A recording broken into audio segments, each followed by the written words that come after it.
కానీ కొంచెం మీ అమ్మ కూడా నాలాంటి వాళ్ళ అమ్మ కానీ ఆమెనన్నా ఆలోచించి చెప్పాలి, నాయన ఇటువంటి పాపం ఎందుకు కట్టుకుంటావురా, ఒక సీమను ఒక పురుగును చంపాలంటే మనసు ఒప్పదు, ఇంతమందిని ఎందుకు ఇబ్బంది పెడతావు అని భార్య కానీ కూతురు కానీ తల్లి కానీ చెప్పాలి.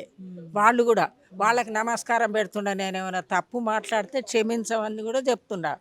తప్పు మాట్లాడితే కూడా క్షమించి, ఈయనను కూడా క్షమించని, మనిషి చిన్నోడైనా సరే. ఓట్లేసేది మనమే, క్షమించమనేది అడిగేది కూడా మనమే.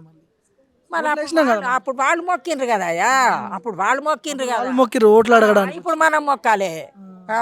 మళ్ళీ వాళ్ళ అవసరం ఉన్నప్పుడు వాళ్ళు మొక్కిండ్రు, ఇప్పుడు మా అవసరం మేము మొక్కుతాము. మా అవసరం అంటే నాకేం బిచ్చవియమని అడుగుతలేము, ఇదివరకు బిచ్చవిచ్చింది లేవు, ఊకే ఇచ్చింది లేవు, నువ్వు కట్టించింది కాదు. మేం కష్టపడి మా కష్టార్జితంతో అప్పులు చేసుకొని సిప్పలు తీసుకొని మేం కట్టుకున్నాము. మా దాంట్లో కాడికి నువ్వు రాకు, నీ జోలికి మేము రాము. అయ్యా 4,000 ఇస్తా అంటివి ఎందుకు ఇవ్వకపోతువు అని నిన్ను అడగలేదు. 2,500 ఇస్తా అంటివి గృహిణులకు, అవి ఇవ్వకపోతువు అని అడగలేదు.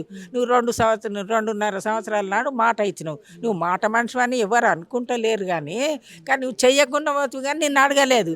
కానీ మన ఊకున్నట్లలా ఇంకా ఊకుంటారు, నేను ఇవ్వకుండా ఊకుండ్రి, నేను చెప్పినట్లు ఇండ్రి అని మా ఇండ్ల కాడికి వస్తే మాత్రం ఊకోకుండా మేమేం చేస్తాం. మాతో కత్తులు లేవు, కటారు లేవు, ఆయనతో అంటే అన్నీ ఉండవి, ఏం కావాలంటే అది చేస్తాడుగా. మేము ప్రజలం కదా, నమ్మి ఓటేసినాం కదా, నమ్మిన వాళ్ళని మోసం చేయకుండా నమ్మని వాళ్ళని ఎట్లా చేస్తా అని అనుకుంటున్నాడు. అటువంటి ద్రోహం చెయ్యకని చెప్పుకుంటున్నాం.